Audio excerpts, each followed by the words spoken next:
अमरीकी सदर Donald Trump ने दावा किया है कि अमरीका ईरान नाल एक मजबूत ते मुअस्सर मुआहदे दे बहुत ही नज़दीक पहुँच चुके हैं ते उन्हां दे मुताबिक ईरानी बंदरगाहां दी जिहड़ी नाकाबंदी ने तेहरान उत्ते बंबारी के मुकाबले ये जड़े दो मामलात ने, एक नाकाबंदी और दूजा जो तेहरान ते बंबारी हुई है, ज़्यादा जड़ा असी दबाव पाया है जी असी नाकाबंदी की है। सहाफ़ियां नाल गलबात करते हुए ट्रंप ने आख्या कि अमरीका ते ईरान के दरमियान एक बहुत बेहतर और मजबूत ताकतवर जड़ा मुआहदा वो तय पा जाएगा, बहुत करीब है मामला।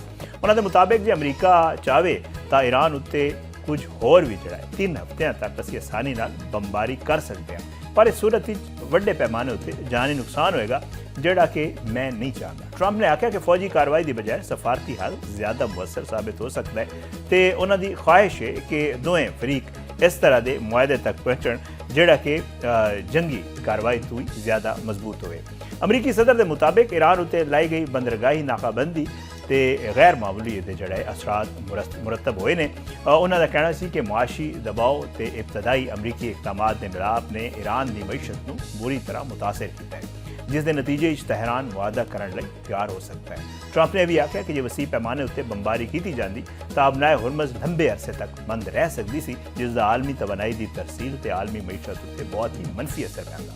दूजे पासे ट्रंप ने मशरक़ वस्ता अमन मुआहदे बारे भी उम्मीद जाहिर की है और उन्होंने कहना सी कि अफ्रीकैन एक अहम मरले दाखिल हो चुके हैं तो वह इस अमल के आखिरी मरलियां ये मरला है। और उन्होंने जो उन्होंने तो पूछा गया कि मुआहदा किन्ने अरसे मुमकिन है तो उन्होंने जवाब सी कि ये पेशरफ्त अगले 2-3 दिन जड़ा हो सकती है। ट्रंप ये भी जड़ा यह बयान भी बड़ी अहमियत का हामिल है और ये सूरत हाल उस वक्त पेश आ रही है जो खिते ईरान तो इसराइल के दरमियान कशीदगी, जंगबंदी दी कोशिशां ते सफारती राबते जड़ा वो आलमी तवज्जो का मरकज़ बने हुए हैं। दूजे पासे ईरानी पार्लीमेंट की कौमी सलामती ते खारजा पॉलिसी कमेटी के चेयरमैन इब्राहिम अजीज़ी ने यह कहा है कि ईरान को अमरीका उत्ते भरोसा नहीं तो जे वाशिंगटन का मौजूदा रवैया बरकरार रहा तो दोवां मुल्कों के विच जड़ा अमन मुज़ाकरात कामयाब होना तो दूर की गल है, उन्होंने जारी रखना भी मुश्किल हो जाएगा। अमरीकी नशरियाती इदारे दिते गए एक इंटरव्यू इब्राहिम अजीज़ी ने कहा कि ईरान को यह तासुर नहीं मिलता कि अमरीकी सदर ते अमरीकी हुकूमत मुज़ाकरात के मामले पूरी संजीदगी ते दयानतदारी का मुजाहरा कर रहे हैं। उन्होंने मुताबिक ईरान मुज़ाकरात नूं वसी सियासी ते सफारती कशमकश का हिस्सा समझता है, पर जे अमरीका संजीदा रवैया अख्तियार करे तो मुज़ाकरात उत्ते कोई एतराज़ नहीं। उन्होंने कहना सी कि ईरान मुज़ाकरात के असूलों ते बैन अल-अक़वामी ज़ाबतियां की पाबंदी का ख्वाह है। जे अमरीका भी इन्हां असूलों के मुताबिक अगे गल वधाए तो गलबात का अमल जारी रह सकता है। इब्राहिम अजीज़ी ने मुज़ाकरात विच दरपेश रुकावटां का जिक्र भी किया और उन्होंने कहना सी कि ईरान को हुण तक ऐसा कोई काबिल अमल फ्रेमवर्क नज़र नहीं आया जिसके जरिए किसी हतमी मुआहदे तक पहुँचा जा सके। उन्होंने मुताबिक ईरान के मुंजमद असासियां का मसला इस बेएतमादी की एक नुमाया मिसाल है। इस मामले पेशरफ्त ना होने नाल मुज़ाकराती अमल मुतासर हो रहे हैं। उन्होंने वाजे किया कि इस वक्त यूरेनियम अफसूदगी तो ईरान के जोहरी प्रोग्राम बारे कोई मुज़ाकरात नहीं हो रहे तो ना ही मौजूदा मरले ये मामलात मुज़ाकराती एजेंडे का हिस्सा ने। अमरीका तो ईरान के दरमियान मुमकिन अमन मुआहदे बारे सवाल के जवाब में उन्होंने कहना सी कि किसी भी मुआहदे का इनसार अमरीका के अमली रवैये उत्ते है। जे मौजूदा तर्ज अमल जारी रहा तो मुआहदे के इम्कानात कमज़ोर हो जाएंगे क्योंकि एतमाद तो बगैर मुज़ाकरात कामयाब नहीं हो सकते। ईरानी रहनुमा ने यह भी कहा कि जे ईरान ते तय शुदा शराइत पूरियां कीतियां जान, कौमी मफादात का तहफ़ुज़ यकीनी बनाया जाए, मुआशरी मामलात विच पेशरफ्त होवे ते लबनान समेत इलाकाई मसलों उत्ते अमली इकदामात किए जान तो मुज़ाकरात अगे वध सकते हैं। दूजी सूरत ईरान अपने मौकफ के खिते अपने इतिहादियों की हिमायत तो पीछे कदे भी नहीं हटेगा। उन्होंने जोर दिता कि लबनान के खिते के जोड़े होर मामलात ने ईरान की खारजा पॉलिसी का एक अहम हिस्सा ने। तेहरान इन्होंने मसलों उत्ते अपने मौकफ किसी किस्म की नरमी जड़ा दिखाने जड़ा राजी नहीं।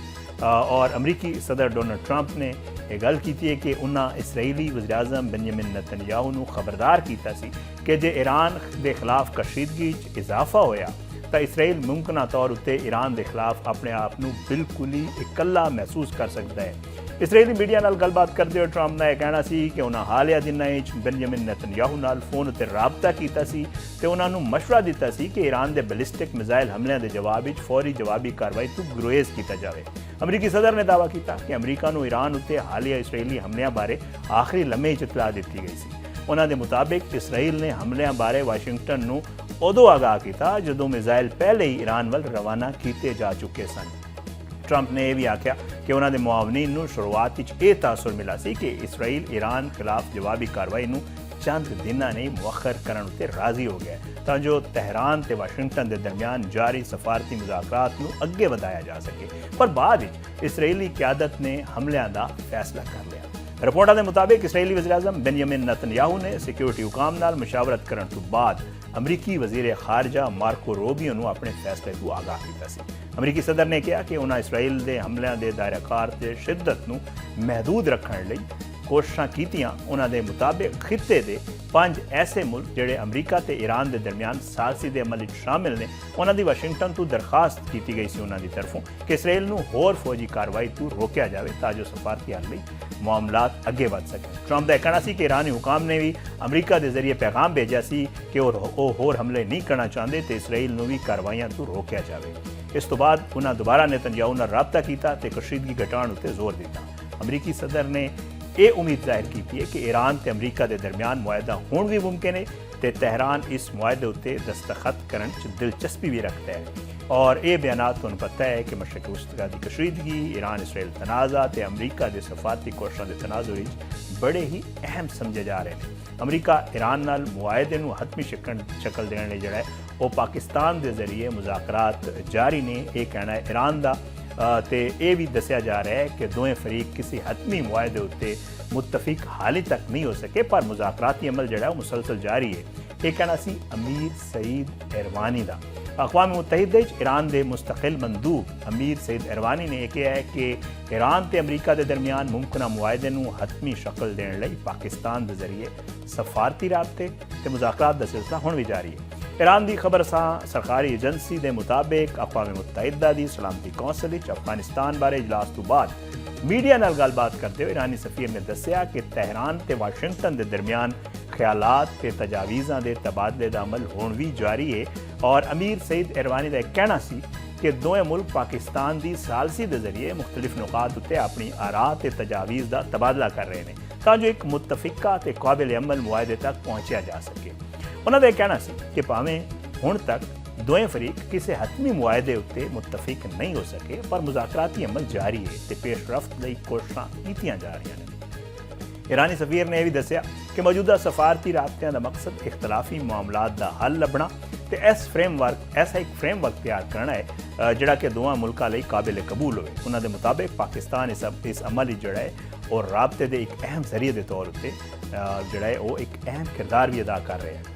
ईरान ते अमरीका के दरमियान जिहड़ी सफारती कोशिशां ने खिते कशीदगी घटाण ते वसी तर सियासी इस्तेहकाम लई जिहड़ा है वो अहम समझियां जा रही ने जदों कि पाकिस्तान की सालसी नूं भी बैनुल अक़वामी सतह उत्ते एक खास तवज्जो तुसीं वेखिया कि हासिल है। दूजे पासे इसराइल की जिहड़ी जारीयत है जिहड़ा जुल्म है इसराइल की तरफ कोल उहदे उत्ते कुछ रिपोर्टां भी आ रही ने और नार्वे के मारूफ तहकीकाती इदारे पीस रिसर्च इंस्टीट्यूट ओस्लो की एक नवी रिपोर्ट जिहड़ा है वो सामने आई और इंकशाफ किया गया कि साल 2025 दुनिया भर रियासती तनाज़ात की तादाद दूजी जिहड़ी जंग अजीम हुई सी उस तो बाद सब तो वध गई है और बुलंद तरीन सतह पर पहुँच गई है। जदों कि इसराइल नूं दुनिया के सब तो ज़्यादा जाहरे मुल्क के तौर पर जिहड़ा है वो जिहड़ी एक लिस्ट बनाई गई उहदे विच शामिल किया गया। रिपोर्ट के मुताबिक पिछले साल दुनिया भर कम अज़ कम 65 के करीब ऐसे तनाज़ात रिकॉर्ड किए गए जिन्हां विच एक तो वध रियासतां बराह रास्त शामिल सन। यह तादाद 1946 तो बाद सब तो ज़्यादा है। तहकीकात इदारे की माहिर सेरियास रोस्टॉर्ड ने आख्या है कि इसराइल 2025 के दौरान कम अज़ कम 5 मुख्तलिफ तनाज़ात शामिल गए जिन्हां च गज़ा, लबनान, शाम, ईरान ते यमन के हौसी ग्रुप के खिलाफ कार्रवाइयां शामिल हैं। उन्होंने मुताबिक इस वजह तो इसराइल नूं मौजूदा दौर के सब तो ज़्यादा जाहरे मुल्क की लिस्ट शामिल या शुमार किया जा सकता है। रिपोर्ट के अमरीका का भी जिक्र किया गया और मुहक्किकीन के मुताबिक अमरीकी सदर डोनाल्ड ट्रंप की इक़्तिदार वापसी के बाद आलमी सतह पर कशीदगी, तजारती रुकावटां ते बैनुल अक़वामी तकसीम इजाफा वेखण नूं मिले। मुताले के मुताबिक 2025 रियासतां के दरमियान बराह रास्त जंगी तनाज़ात की तादाद दुगनी होकर तकरीबन 8 हो गई। इन्हां तनाज़ात रूस ते यूक्रेन की जंग, इसराइल ते शाम फौजी कार्रवाइयां, भारत ते पाकिस्तान के दरमियान सरहदी कशीदगी, अफगानिस्तान ते पाकिस्तान के दरमियान झड़पां ते कंबोडिया ते थाईलैंड के दरमियान जिहड़ा तनाज़ा है वह भी शामिल ने। ਰਿਪੋਰਟ 'ਚ ਇਹ ਵੀ ਦੱਸਿਆ ਗਿਆ ਹੈ ਕਿ ਸਾਲ 2025 ਸਰਦ ਜੰਗ ਦੇ ਖਾਤਮੇ ਤੋਂ ਬਾਅਦ ਤੀਜਾ ਜਿਹੜਾ ਉਹ ਸਭ ਤੋਂ ਖੂਨਰੇਜ਼ ਸਾਲ ਸਾबित ਹੋਏ। ਪਿਛਲੇ ਸਾਲ ਤਕਰੀਬਨ 2,45,000 ਅਫਰਾਦ ਜੰਗੀ ਕਾਰਵਾਈਆਂ ਤੇ ਸਿਆਸੀ ਤਸ਼ੱਦਦ ਦੇ ਨਤੀਜੇ 'ਚ ਹਲਾਕ ਹੋਏ ਨੇ। ਤਸ਼ਵੀਸ਼ਨਾਕ ਗੱਲ ਇਹ ਹੈ ਕਿ ਆਮ ਸ਼ਹਿਰੀਆਂ ਨੂੰ ਬਰਾਹ ਰਾਸਤ ਨਿਸ਼ਾਨਾ ਬਣਾਉਣ ਵਾਲੇ ਹਮਲੇ 'ਚ ਹਲਾਕਤਾਂ ਦੀ ਤਾਦਾਦ ਵੀ ਗੈਰ ਮਾਮੂਲੀ ਤੌਰ ਉੱਤੇ ਵੱਧ ਗਈ ਹੈ। 2024 'ਚ ਜਿੱਥੇ ਇਹ ਹਲਾਕਤਾਂ ਤਕਰੀਬਨ 14,200 ਸਨ, ਉੱਥੇ 2025 'ਚ ਇਹ ਤਾਦਾਦ 76,500 ਤੱਕ ਪਹੁੰਚ ਗਈ ਹੈ। ਰਿਪੋਰਟ ਦੇ ਮੁਤਾबिक ਇਸ ਇਜ਼ਾਫੇ ਦੀ ਸਭ ਤੋਂ ਵੱਡੀ ਵਜ੍ਹਾ ਸੁਡਾਨ ਵਿੱਚ ਫੌਜ ਤੇ ਨੀਮ ਫੌਜੀ ਗਰੁੱਪਾਂ ਦੇ ਦਰਮਿਆਨ ਜਾਰੀ ਜੰਗ ਹੈ, ਜਿੱਥੇ ਜਿਹੜਾ ਹੈ ਉਹ ਦਾਰਫੁਰ ਦੇ ਸ਼ਹਿਰ ਅਲਫਾਸ਼ਰ ਵਿੱਚ ਮੁਹਾਸਰਾ ਤੇ ਕਤਲੇਆਮ ਦੇ ਵਾਕਿਆਤ ਵਿੱਚ ਅੰਦਾਜ਼ਨ 60,000 ਅਫਰਾਦ ਜਿਹੜਾ ਉਹ ਜਾਨ ਤੋਂ ਜਿਹੜੇ ਉਹ ਹਲਾਕ ਹੋਏ ਨੇ। ਮੁਹੱਕਿਕੀਨ ਦਾ ਕਹਿਣਾ ਹੈ ਕਿ ਪਿਛਲੇ 5 ਤੋਂ 6 ਬਰਸਿਆਂ ਦੇ ਦੌਰਾਨ ਦੁਨੀਆ ਵਿੱਚ ਬਯਕ ਵਕਤ ਕਈ ਵੱਡੇ ਤਨਾਜ਼ਾਤ ਜਾਰੀ ਰਹੇ, ਜਿਸ ਦੀ ਵਜ੍ਹਾ ਤੋਂ ਆਲਮੀ ਸਤह ਤੇ ਅਮਨ ਤੇ ਇਸਤਹਿਕਾਮ ਦਾ ਦੌਰਾਨੀਆ ਤਕਰੀਬਨ ਖਤਮ ਹੋ ਗਿਆ ਹੈ। ਰਿਪੋਰਟ 'ਚ ਇਹ ਵੀ ਦੱਸਿਆ ਗਿਆ ਕਿ ਅਫਰੀਕਾ ਦੁਨੀਆ ਦਾ ਸਭ ਤੋਂ ਜ਼ਿਆਦਾ ਮੁਤਾਸਰਾ ਖਿੱਤਾ ਰਿਹਾ ਹੈ, ਜਿੱਥੇ 29 ਰਿਆਸਤੀ ਤਨਾਜ਼ਾਤ ਰਿਕਾਰਡ ਕੀਤੇ ਗਏ। ਇਸ ਦੇ ਬਾਅਦ ਏਸ਼ੀਆ, ਮਸ਼ਰਕ ਵਸਤਾ, ਅਮਰੀਕਾ ਤੇ ਯੂਰਪ ਦਾ ਨੰਬਰ ਆ ਗਿਆ।